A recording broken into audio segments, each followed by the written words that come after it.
Well, good evening, students and cohort trainer mentors. It's good to be with you again tonight. And as you see on the slide, tomorrow is Veterans Day.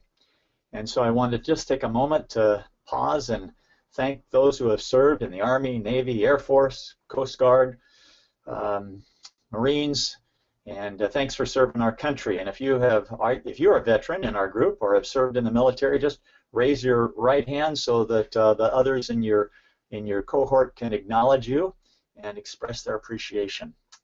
So it's good to be together tonight. Tomorrow, I'll be in the Portland Veterans Day Parade. I'll be driving my Navy Jeep in the Veterans Day Parade honoring our Portland veterans. David writes in Psalm 16, I have set the Lord before me always. Because he is at my right hand, I shall not be shaken. Therefore my heart is glad, and my whole being rejoices. My flesh also dwells secure. For you will not abandon my soul to Sheol, nor will you let your Holy One see corruption. You make known to me the path of life. In your presence is fullness of joy. At your right hand are pleasures forever. Psalm 16, verses 8 through 11.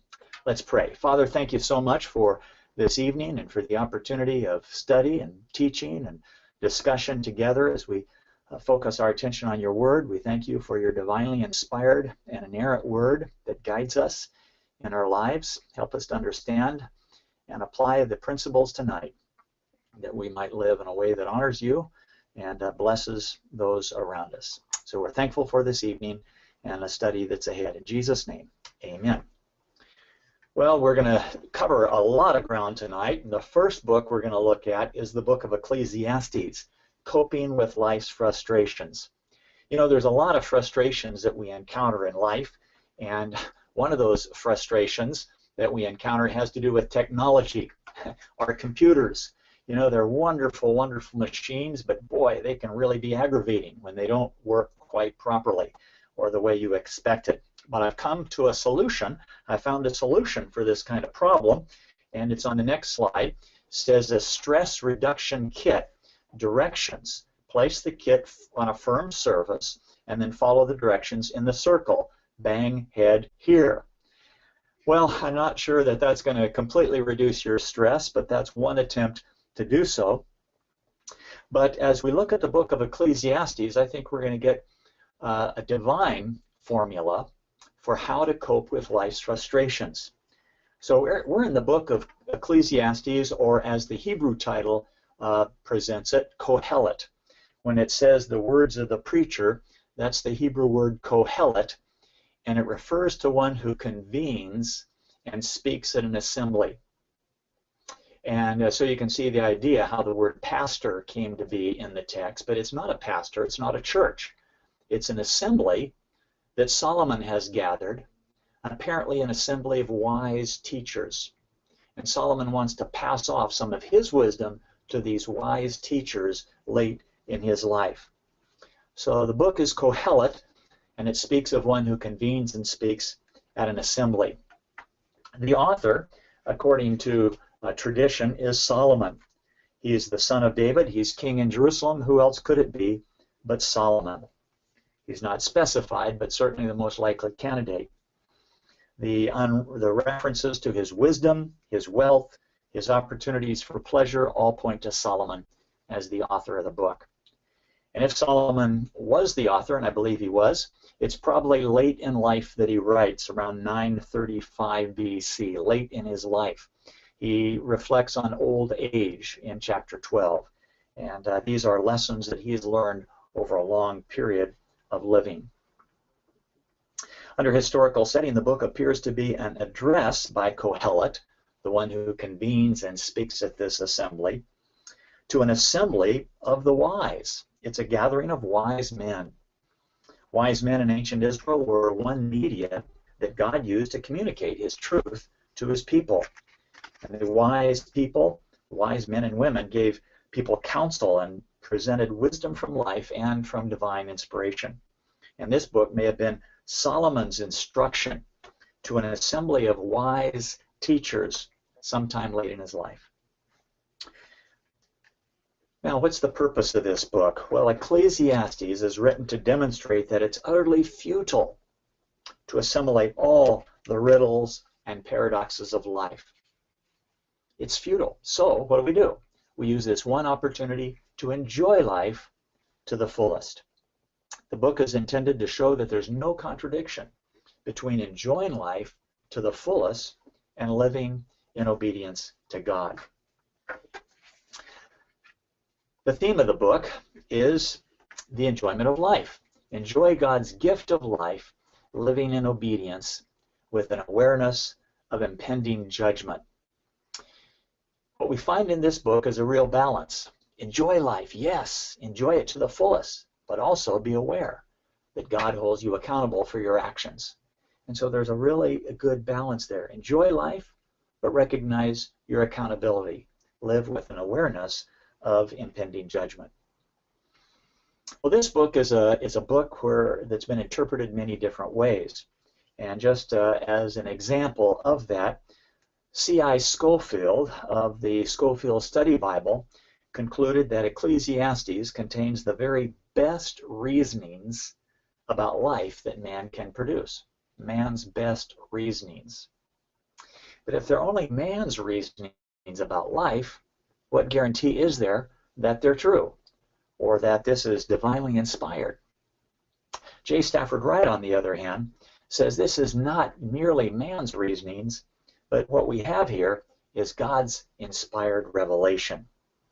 God's inspired revelation. I believe that J. Stafford Wright has it correct here. This is not just man's reasonings, but it's God's inspired revelation on how to live your life and cope with the futility and the frustrations that we will inevitably experience. So what's this book about? You know, if we're trying to figure out what a book is about, probably you're going to get a clue from the preface. And we find the preface in chapter 1, verse 2. Vanity of vanities, says Qohelet, all is vanity. And then, if we want to find out the message of a book, we look if there's any repeated refrain or emphasis. And we find a refrain repeated 7 times in the book. First time is in chapter 2, verse 24, where Solomon says there's nothing better for a man than to eat and drink and tell himself that his labor is good. In other words, eat, drink, and enjoy life. And the book says that 7 times. Well, we wonder how the conclusion fits in, because when we come to the end of the book, we find a conclusion that certainly is orthodox and something we can all agree to. The end of the matter, all has been heard, fear God and keep his commandments. For God will bring every act to judgment, everything that is hidden, whether it's good or evil. In other words, at the end of the book, he says, fear God and keep his commandments, because God's going to hold you accountable. So as we try to figure out what this book is about, we've got a preface, we've got some repeated refrains, and we've got a conclusion. And how do we all fit it together? Well, the preface, vanity of vanities, all is vanity. I'm sure we can agree that there is a futility on this earth because of sin. Paul concurs in Romans chapter 8. He says, all creation groans under the weight of futility because sin has entered into creation. So that preface is true.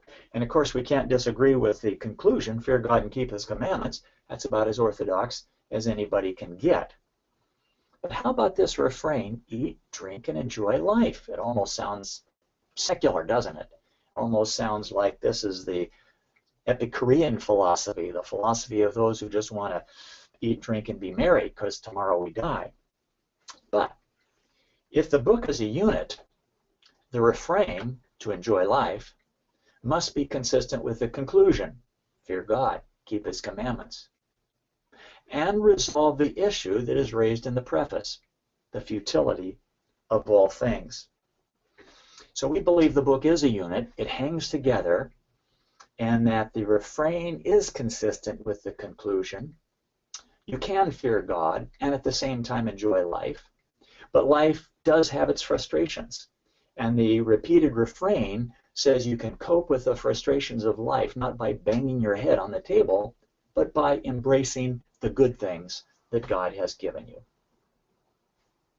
So what's the book trying to tell us? In spite of the futility of trying to put it all together, trying to put all of life together, we can live by faith and use this one opportunity to serve God and to enjoy life to the fullest. According to Solomon, there's no contradiction between enjoying life and living for God. And a godly person is expected to do both. Well, that's my interpretation of the book. Let's see if it works. Let's go to the text and begin to think about it here. And we first go to chapter 1, verse 2. Vanity of vanities, says the preacher, says Qohelet, all is vanity. The word vanity can be literally translated vapor. Vapor of vapors. It's a Hebrew superlative, good, better, best. So a superlative is best. So this vapor is the thinnest of vapors. It's the most vaporous vapor. It's just like that little mist that appears over a lake in the early morning, and then the sun comes up and that mist disappears. Life is like that. We live for 60, 70, 80, 90 years, and then it's gone. Life is gone here on this earth. Solomon goes on to give some illustrations of this vanity, and he talks about some observations that he has made about life on this earth, life under the sun. What advantage does a man have in all his work which he does under the sun? Generation goes, generation comes, the earth remains forever. You know, we live on this earth, but do we really change it? Do we really make a difference? Is there any ultimate reward on this earth for the labors that we expend? The sun rises, the sun sets. The wind blows north, blows south. It continues swirling along. All the rivers flow to the sea, but the sea is not full. There's a monotonous futility about life and all things. Now, his observations are made under the sun. We need to understand that phrase, under the sun. Scofield interpreted that phrase, under the sun, to mean life apart from God. But that certainly isn't the perspective of the book. Under the sun simply means life on this earth. We live under the sun. We live on this earth. So Solomon is talking about what we understand about life here on this earth. He's not talking about eternity. He's not talking about afterlife. He's saying there's a frustration and a futility about life on this earth. That's what he's talking about. Life is futile because there's no guarantee of positive benefit from all our labors here on this earth. No guarantee. No guarantee that you're going to be paid next week. You might be. Hope you will be. But there's no guarantee. And Solomon now begins to reflect on these paradoxes of life, and he relates his own search for meaning. And he finds that all his attempts leave him unsatisfied and frustrated and wrestling with the futility of life. What's he do? He goes out and he acquires things. He acquires lots of possessions. He builds buildings like the temple. He makes gardens and parks and ponds and gathers possessions and slaves and flocks. And where does he end up? He says, I considered, chapter 2, verse 11, all the works which my hand have done and all that I have exerted, and it was vanity. It was futility. It was all striving after the wind. It's trying to grasp something that couldn't be grasped. And Solomon ended up frustrated. But rather than banging his head against the wall or against the desk, Solomon gives us a divinely inspired formula for coping with life's frustrations. And the first occurrence of this formula is in verse 24. Chapter 2, verse 24, there's nothing better for a man than to eat and drink and tell himself that his labor is good. This also I have seen that it is from the hand of God. It's from the hand of God. It comes from God himself. And so we know that this is a divinely inspired formula. It comes from God. So Solomon gives us the solution to eat, drink, and enjoy life, because this is God's gift. God gives you the enjoyment of life to help you cope with the frustrations of life. Well, let's examine verse 24 in a little more detail. When Solomon says there's nothing better than, He's using understatement to make a point, to make an emphasis. Paul did this when he talked about his preaching. He said, I determined to know nothing but Jesus Christ and him crucified. Oh, Paul, you know about eschatology, the doctrine of last things. You know about the Trinity. You know about sanctification. But Paul is saying the most important thing is the gospel, the death, burial, and resurrection of Jesus. And Paul says, I determined to know nothing except that. He was making an understatement to make a point of emphasis. And that's what the writer is doing here. There's nothing better. In other words, the very best thing in coping with life's frustrations is to eat and drink. Eat and drink is not just sitting down and having dinner. It's a Hebrew expression for the enjoyment of life. What did the Jews do when they went up to Jerusalem to celebrate the festivals? They ate and drank. They enjoyed life. And so what the writer is saying, live life as a festival. Make sure there's a little bit of festival in every day. Enjoying the day that God has given you. Yes, there's going to be frustration, but don't let the frustrations of the day take away from your enjoyment of life. And then he adds, for who can eat and who can have enjoyment without him? Who can enjoy life without God? In fact, knowing God is the real key to enjoying life. How can you really enjoy a sunset unless you know the one who made it, the Creator himself? Some years ago, my wife and I were living in Dallas, Texas, and before we left Texas, we bought a painting of beautiful Texas bluebonnets to remind us of our 3 years in Texas. And anybody who looks at that painting can appreciate the beauty of those bluebonnets. But we can appreciate it even more because we met the artist when we bought the painting. How can you really appreciate the art of God's creation if you don't know him? Knowing God is the key to the enjoyment of life. Now, some might be looking at this and saying, well, this is just sounds awful lot like the Epicurean sensualists. Well, let me tell you about the Epicureans. Epicurus was a Greek philosopher who advocated avoiding life and its pains by retiring from the world, live in a monastery, separate from all the frustrations of life by living a quiet life, retiring from the world. Now later on, the Epicurean philosophy was perverted to what we know as hedonism. And this became the message of the hedonist. The word hedon means pleasure. And so the hedonist wanted to exploit life and its pleasures by sensual indulgence, sensuality and indulgence. So some would look at this and say, well, this sounds like the Epicurean philosophy or the hedonistic philosophy. But the fact is, Solomon rejects both of these ideas. Solomon says, enjoy life as a gift from God. Don't retire from life. Enjoy life. Enjoy the sunsets. Enjoy the good food. Enjoy family. Enjoy life as a gift. But live it with an awareness that God will evaluate your life someday. Chapter 12, he concludes, fear God and keep his commandments, because God will bring all under his scrutiny, his judgment. So Solomon rejects the Epicurean idea and the hedonist idea, and he says, live life as a gift from God. Embrace that gift. And yet remember that God will hold you accountable for what you do and say. Walt Kaiser, a great Bible teacher, said this in his commentary on Ecclesiastes. He said, the mood of Ecclesiastes is one of delight, with the prospect of living and enjoying all the goods of life once a man has come to fear God and keep his commandments. So knowing God, fearing him, living in light of his revelation is the way to really enjoy life and to enjoy all the good things that God provides in life. I think that's a good quote. Walt Kaiser in his commentary on Ecclesiastes.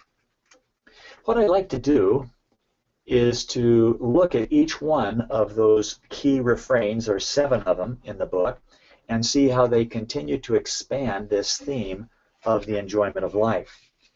And the next one, the second one, appears in chapter 3, verses 12 and 13.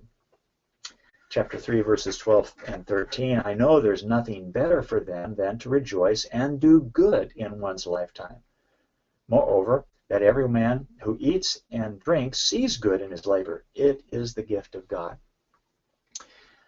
Here, the writer points out that man is unable to understand God's ultimate design, but we can resolve to enjoy the good things of life. There's a time for this, a time for that. And we don't understand how it all fits together. Verse 11, but he, God, has made it appropriate in its time. There's a mystery as to how God has orchestrated our life so that it all fits into a divine plan. We don't understand that. But what we can do, instead of being frustrated because things don't seem to be going the way we planned, we can be happy. We can rejoice. We can be happy in our activities. And so he says, once again, there's nothing better for them. In other words, the best thing, in light of the perplexity of life, is to enjoy life. And don't let the futility and the frustration take away your enjoyment from living. He repeats this again in verse 22. And here in verse 22, I've seen there's nothing better than a man should be happy in his activities, for this is his lot. Who will bring him to see what will occur after him?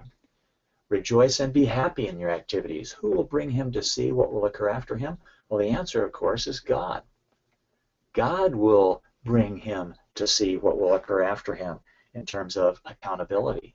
I think this is a reference to accountability. There is God in the picture, and we must keep that in mind as we reflect on our activities and enjoy them. He goes on in chapter 4 through chapter 5 talking about the futility caused by suffering. And people do suffer sickness, suffer accidents, and that kind of suffering can just take away a lot of joy and build into our lives a lot of frustration. So what's the answer? Well, it's the fourth occurrence of the refrain here in chapter 5, verses 18 through 20. Here's what I've seen to be good and fitting. Eat, drink, and enjoy oneself and all one's labor in which he toils under the sun, the few years of his life which God has given him. For this is his reward. Eat, drink, and enjoy life. And then he adds that life and its opportunities actually constitute a gift, a divine gift. It's the godly man's inheritance this side of heaven. To enjoy life and to have a job that is productive is a gift. Lots of people don't enjoy that. They don't have a job. They don't see any good in the work they do. And so when we experience that and when we find fulfillment in our work, recognize it's a gift. Recognize it's God's gift to us and embrace it. Eat, drink, and enjoy the good things of life, recognizing that the opportunities that you have constitute a divine gift. Chapter 6, he talks about the futility of riches. And then in chapter 7, counsel concerning wisdom and folly. I love verse 14. In the day of prosperity, be happy. Well, that's easy, isn't it? In the day of adversity, consider. God has made the one as well as the other. God gives us days of prosperity. He also gives us days of adversity. He continues to talk about the advantages and yet limitations of wisdom. And then his next refrain, the fifth one, is found in chapter 8, verse 15. So I commend pleasure, for there's nothing good for a man under the sun except to eat and drink and be merry. For this will stand him in his toils throughout the days of his life, which God has given him. Once again, eat, drink, and be merry. Enjoy life. Enjoying life is better than all the wicked accumulate apart from God. So enjoy God's gift of life. Enjoy it to the fullest. As he continues on in chapter 8, he reflects on the fact that life is full of mystery. There's perplexity and sorrow, but this shouldn't prevent us from enjoying life. And I just love this picture. Here's this dad, and he's got his little girl. He's had a hard day's work, but he comes home, and he's going to enjoy life. He's going to enjoy the blessing of this little one. And nothing quite as precious as a little one to love and care for And I know from experience the joy of coming home to my children and seeing them, and they're so excited to see you. Seize the day. Embrace that moment. Don't just sit down with your paper or begin doing household chores. Enjoy life. Enjoy your children. Life is full of mystery, perplexity, and sorrow, but enjoy each day. The sixth refrain appears in chapter 9. And in chapter 9, he once again says, go eat your bread in happiness, drink your wine with a cheerful heart, for God has approved your works. What kind of a person is this? Well, it's someone who has received God's stamp of approval, a person who's been declared righteous by faith. And he's not talking about the unbeliever to go out and be happy. He's talking about the believers to enjoy life to the very fullest. Maintain an attitude of joy. Let your clothes be white all the time, he says. White clothing was usually worn at festivals. He says make sure there's a little bit of festival in every day. And then he says enjoy life's companion. Verse 9, enjoy life with the woman whom you love all the days of your fleeting life, which he has given you under the sun. If you're married, enjoy your wife, enjoy your spouse every day. Enjoy them, love them, hold them, touch them, and cherish that relationship. It's God's gift. Enjoy life with the woman you love all the days of your life. Take an evening walk, have some tea together and some conversation. Enjoy that relationship. Enjoy life's companions.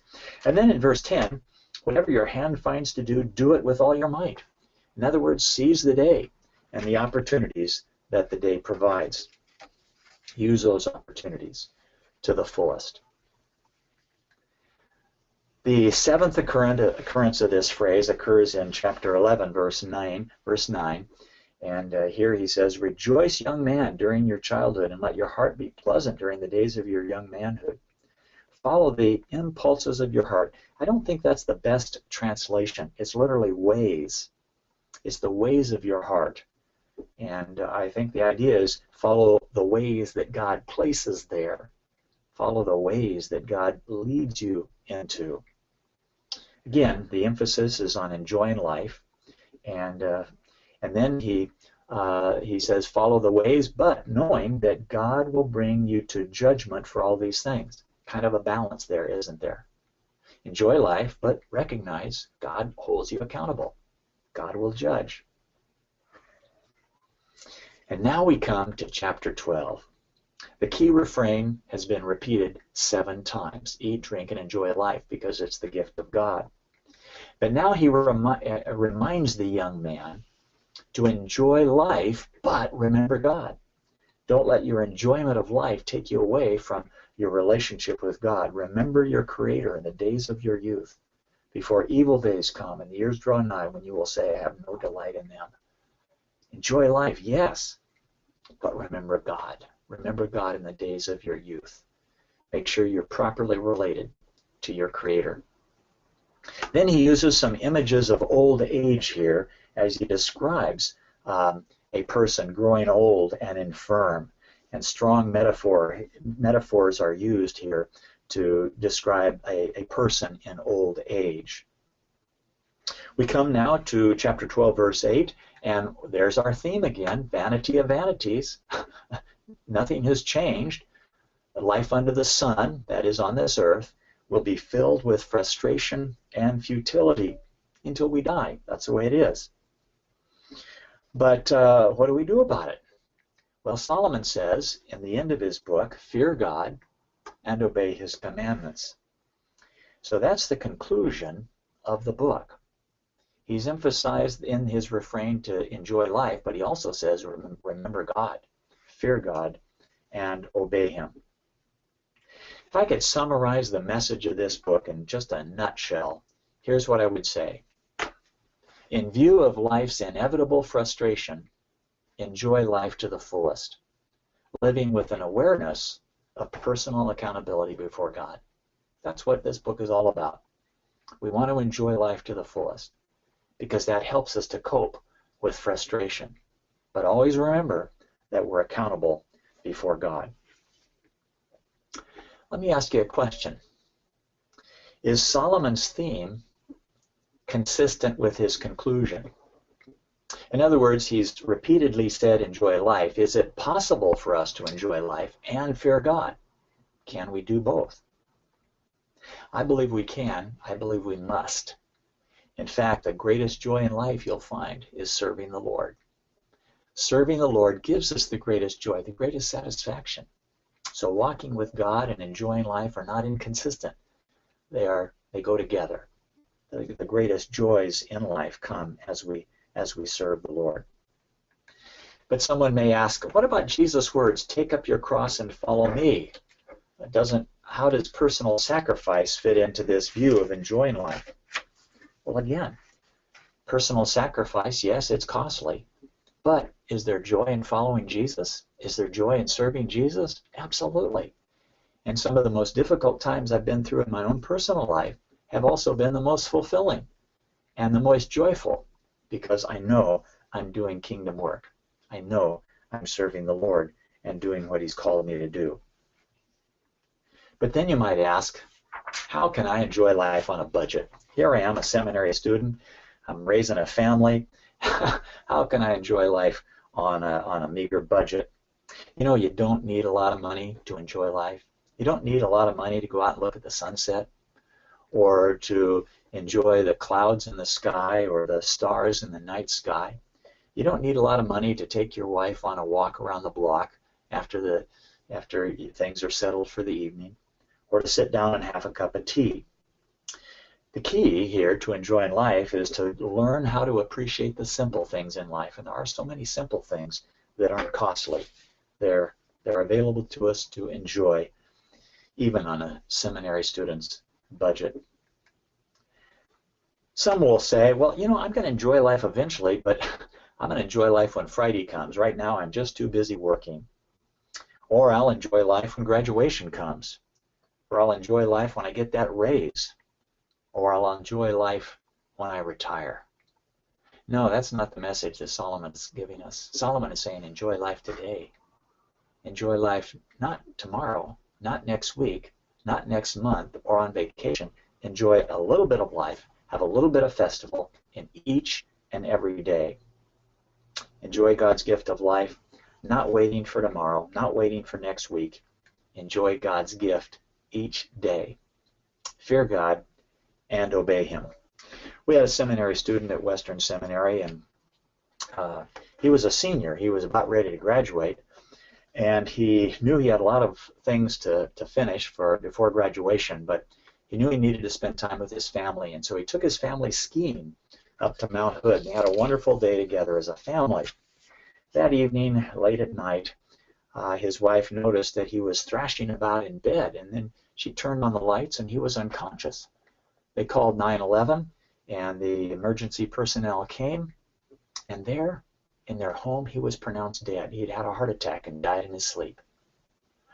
You know, there was no Friday or graduation or retirement for this man, but he knew enough to appreciate each good day and to enjoy his family, and his last day on earth was a day he spent with his family. He knew what it meant to enjoy life, to fear God and to obey Him, and to embrace the good things that God has for us on a daily basis. Eat, drink, and enjoy life because it is the gift of God.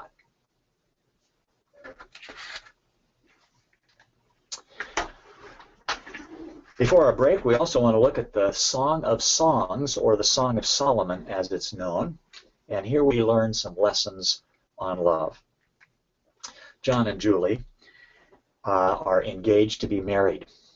The wedding date has come, and as they've courted one another, they've heard their parents and their pastor say no, no, no to sex. But now their marriage is going to take place, and suddenly after they say I do, it's going to be yes, yes, yes. Enjoy this gift that God has given them. How can you help a couple transition from the no, no, no, sex is not to be enjoyed before marriage, to the recognition that sex is a good thing? How can we develop a positive attitude, a biblical view of sexuality in marriage? I believe the Song of Songs can really help us do that. I believe it can help couples understand a biblical view of sexuality in marriage. But let's get acquainted with the book. Let's get acquainted with this book, the Song of Songs. So the Hebrew title is a superlative. The Song of Songs is like the Holy of Holies. The Holy of Holies was the most holy place. The Song of Songs is the very best songs. So of all the songs that Solomon wrote, this he labeled as the very best one. It's a Hebrew superlative that identifies this as the very best or the most excellent of Solomon's songs. The book is attributed to Solomon in chapter 1. The Song of Songs, which is Solomon. Pretty clear that Solomon wrote this. And the repeated references to royal luxury and costly imported products all suggest that somebody with a royal background wrote this book. As to the date of writing, it was probably composed after or before the division of the monarchy. Before the monarchy divided and Solomon's son Rehoboam and then the king of the north Jeroboam took over. So this would have been in Solomon's lifetime, probably before the division of the monarchy. The division of the monarchy took place in 931, sometime before 931. The Song of Songs is a lyric poem accompanied by a certain dramatic movement. And behind this lyric poem, with this dramatic movement, is a story in the life of Solomon and a young Shulammite. King Solomon apparently had a vineyard in the mountains of Lebanon, which he entrusted to caretakers consisting of a mother, 2 sons, and 2 daughters, a Shulammite and a little sister. While traveling in the north, Solomon encountered this lovely Shulammite maiden. He spoke loving words to her, won her affection, eventually took the Shulammite to Jerusalem to become his bride. And that is the little bit of story behind this beautiful poem. The purpose of the book is to set forth the beauty and the purity of wedded love and its expression. But the book also warns against arousing one's passions before there's a pleasing and God-honoring relationship, a proper marriage union. The theme of the book, I believe, is the beauty and purity of wedded love as a divine gift. So we want people to appreciate that God is the one who invented sex, and he designed it for marriage. And it's a good thing.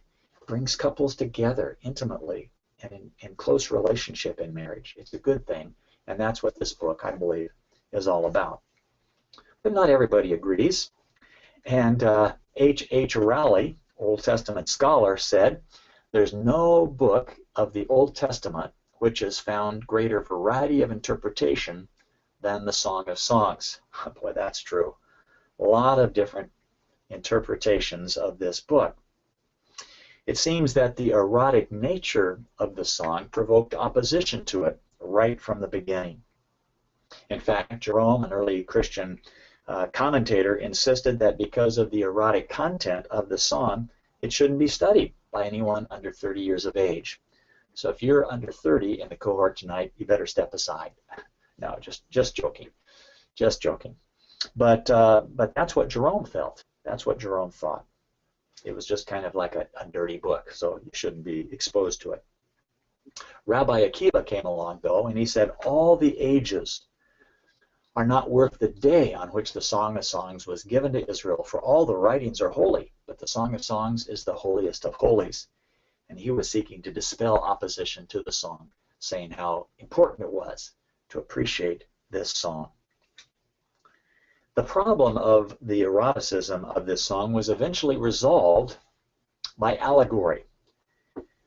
It was decided that this book wasn't about love and marriage and sexuality and marriage. It was about God and Israel. That's what the rabbis thought. This is really a book about God and Israel, and the love relationship between God and Israel. Christians decided that this was a book about Jesus and the church, the love relationship between Jesus and the church. One of the early Christian commentators, Bernard of Clairvaux, died in 1153 after preaching 86 sermons on the Song of Songs. I hope that 86 sermons didn't kill him, but he was preaching all these sermons and he only got to the 2nd chapter of the book.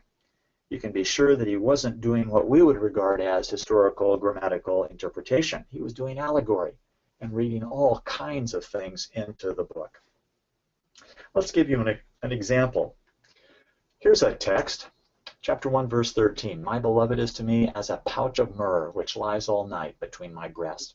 Women in ancient times would wear a pouch with spices in it, and it would be under their garment, between their breasts, and it would give off a sweet scent, kind of like perfume. And she is saying that little perfume pouch is as close to me. I want that pouch. I want my lover, my beloved, as close to me as that pouch. He's like that pouch that is so close to me. That's what she's saying. But here's how the rabbis saw it. They interpreted the pouch of myrrh as the Shekinah glory between the two cherubim that stood over the Ark of the Covenant. Boy, that's reading a lot into the text. Christians said the pouch of myrrh between the two breasts were Jesus appearing between the Old and the New Testaments. Strange. But that's what they were doing with the text. They were interpreting it allegorically. The major objection to this allegorical interpretation is the use of sexual imagery in the song. Sexual expression really has no place in the worship of the Lord, and is most unlikely that sexual imagery would be used to depict the relationship between God and Israel. Sex wasn't a part of the worship of the God of Israel, although it was part of the worship of the Canaanite deities. But God didn't use sex in their service of the temple as a means of worship. There's another approach to the song, and that's the typical approach, which avoids the excesses of allegorism by avoiding speculation on some of the details.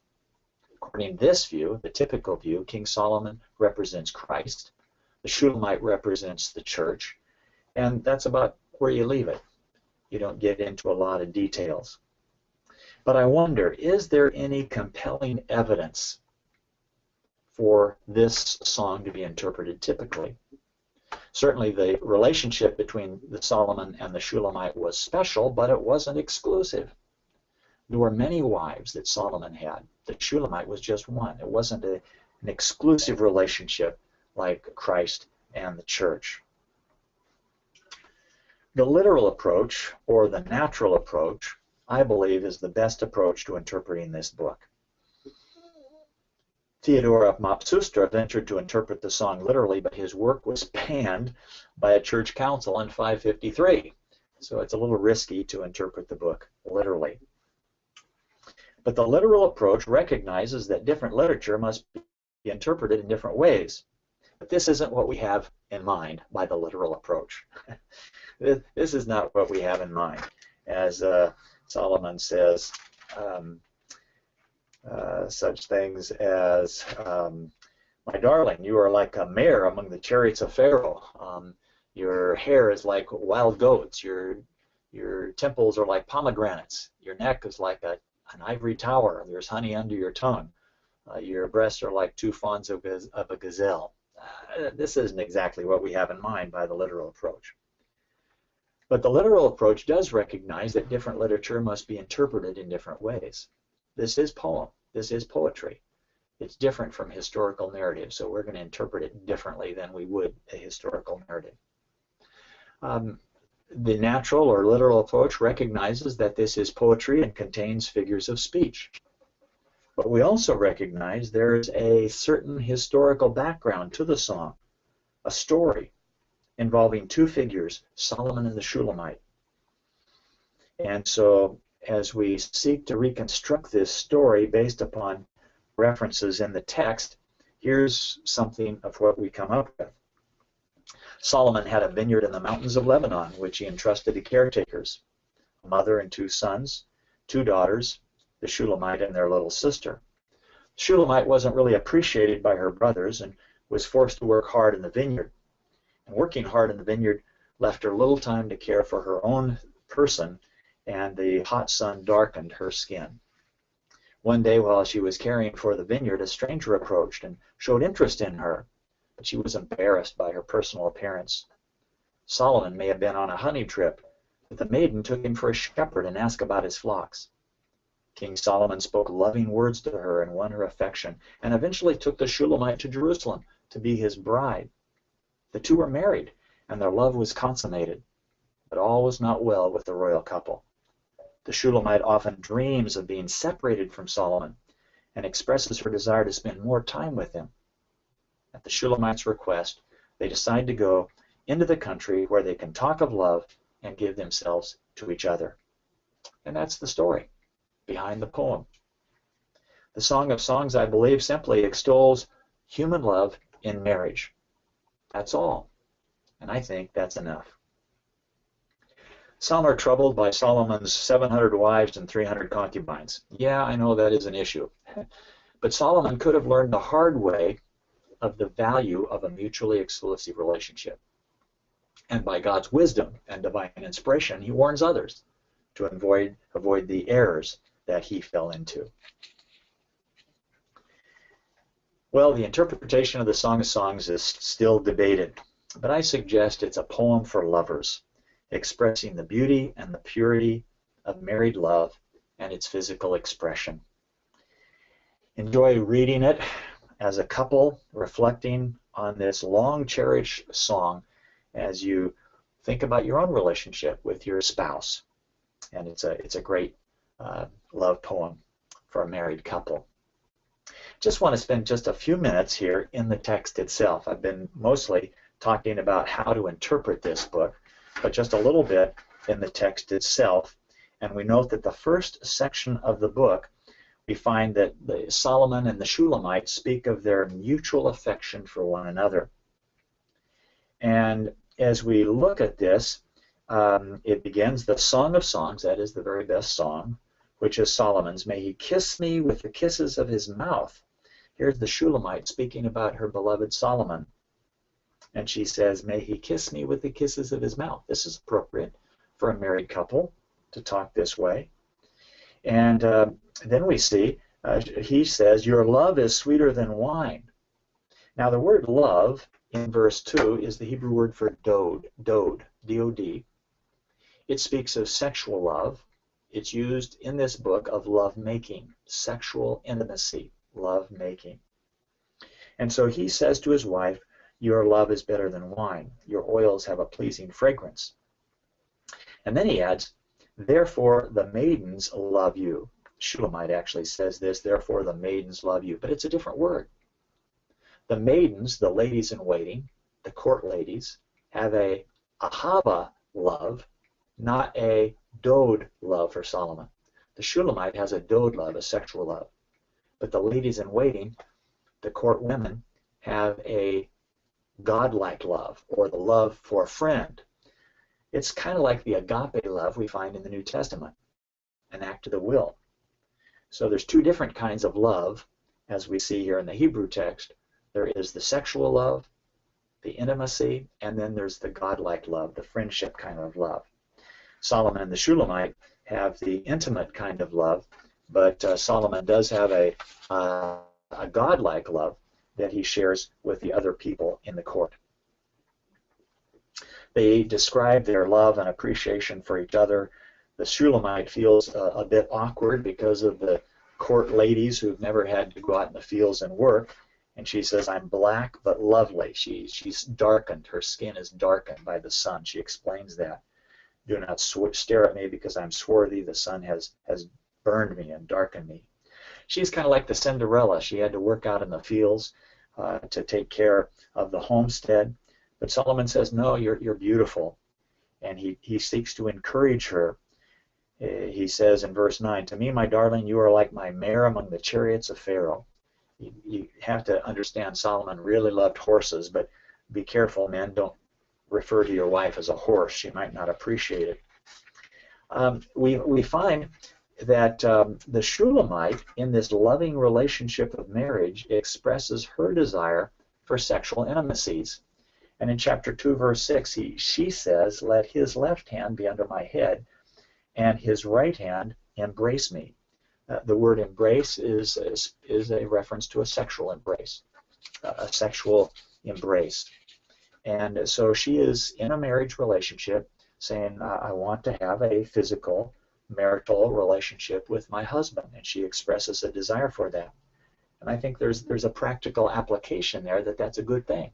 That's a good thing for husbands and wives to desire one another physically. It's God's gift. It's appropriate for marriage, and it's what God invented, and it draws us together.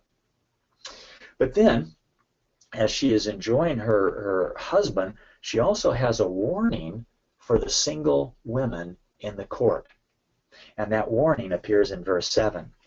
And here's what she says. I adjure you, she's talking to the single women in the court, the daughters of Jerusalem, that you not arouse or awaken love until it's time, until it pleases. The idea of awakening is the idea of stirring up sexual desires.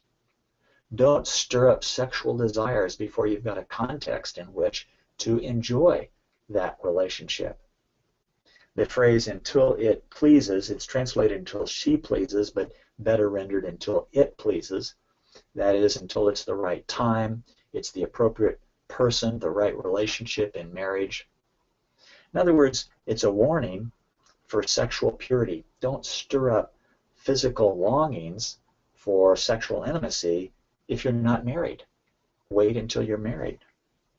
And so the Song of Songs really has a message for the married person, has a message for the single person. The message for the single person is that sex in marriage is worth waiting for. It really is. It's worth waiting for. And it's really a blessing to be able to go into that marriage knowing that this is the only person that I'm going to enjoy intimacy with. And if you've had intimacy before marriage, recognize Jesus forgives that if we confess our sins. But the best way to enter marriage is without any previous sexual experience and to enjoy God's gift in marriage and learn what God has for you in that relationship. And to the married person, enjoy God's gift. Embrace that gift.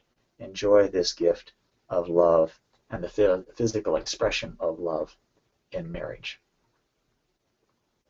Much more could be said about the Song of Songs, but I've given you, I think, enough to study it and to embrace it and to make some application of it. And I hope you will study it together with your spouse. Let's take a 10-minute break, and then we'll come back and we'll move into the prophets.